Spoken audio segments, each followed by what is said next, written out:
So it's GIS for football. We have 5 minutes until full time, so let's go. I like to play recreational football with a local club in a local park. Looks like this. Open grass, open skies, unmarked fields. Every Sunday, we meet and we have to lay out a temporary rectangle to serve as a pitch in a blank space. That pitch may be bigger or smaller depending on how many people show up and located wherever there's free space in the park on the day. It should look something like this, scaled up or down and moved around every week. So how do we set up this kind of rectangle on a piece of grass? A volunteer gets equipped with these plastic cones and a generous sense of hubris, because they will need that to stake out 4 straight edges, 4 square angles, and at least 2 center points for the goals.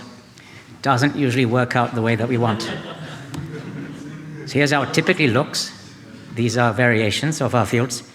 Now maybe that's just the charm of community football, fine. But the trouble with having a GIS developer on the team is that one starts to think that one can scratch this itch. Maybe using 19th century surveying techniques just to keep it low-tech and affordable.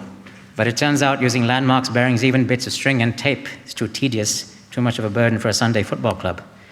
The 20th century gave us lasers, still too troublesome, tripod leveling, target markers in daylight, and so on. The 21st century has a lot more to offer. What about sending a cheap aerial drone on a flight path over our pitch boundary to tell us where to place the cones? It's a nice idea, and it helps that we have open skies for satellite visibility, but open skies means open winds and open rain, and commodity drones are just not as robust as footballers. We could stabilize the drone, put it on wheels. This is a commercial line marking robot for stadiums, but too expensive for us. And even the more affordable hobby versions can be a lot of effort to calibrate, and we don't want to calibrate anything more than our shoelaces. Also, these things only work really well on flat surfaces, and our parks are not flat enough for dead reckoning. So let's pare it back. The cool thing about the 21st century tech is having satellite location data, which we already get through our cybernetic enhancements in our hands, even if it has limited accuracy. So how about trying to use the handset to guide our volunteer with cones? It might look like this front-end app in a mobile browser that allows you to draw a pitch template near you, size for the number of people playing, and once you're happy with the map design, we switch to a guided mode, which is basically sat-nav for football pitches. You walk along the path dropping cones, and the sat-nav is happy. Stray off the path, and the sat-nav is unhappy. By satisfying the sat-nav, this solves the big problems of overall consistency, size, alignment, and general shape. But if we want to straighten out those ragged edges within that 2-meter typical delta for even handset accuracy, well, actually, we could probably solve that with a piece of string at this stage, but since we're already here, let's throw some more hardware at the problem. So this is an ArduSimple handheld GNSS RTK receiver that attaches to your phone.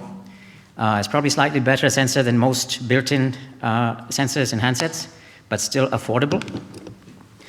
And so what we do is we plug this in and read the data from with an app called SW Maps on Android, and we set that as a mock location source that publishes that data to the rest of the Android handset, making the whole handset and all the apps and even the browser more accurate. And if we're using SW Maps or similar software, we can incorporate RTK corrections data. So corrections data accounts for variations in satellite orbits and makes location fixes more accurate. But the corrections data usually comes from a base station, which is hardware that we don't have in a football club. But Land Information New Zealand does have a public network of base stations, including one in Auckland Central. And they publish the data for free on an internet feed that we can subscribe to. So what we're doing is we're bypassing the phone's GNSS sensor, and instead we're feeding in 2 new data sources.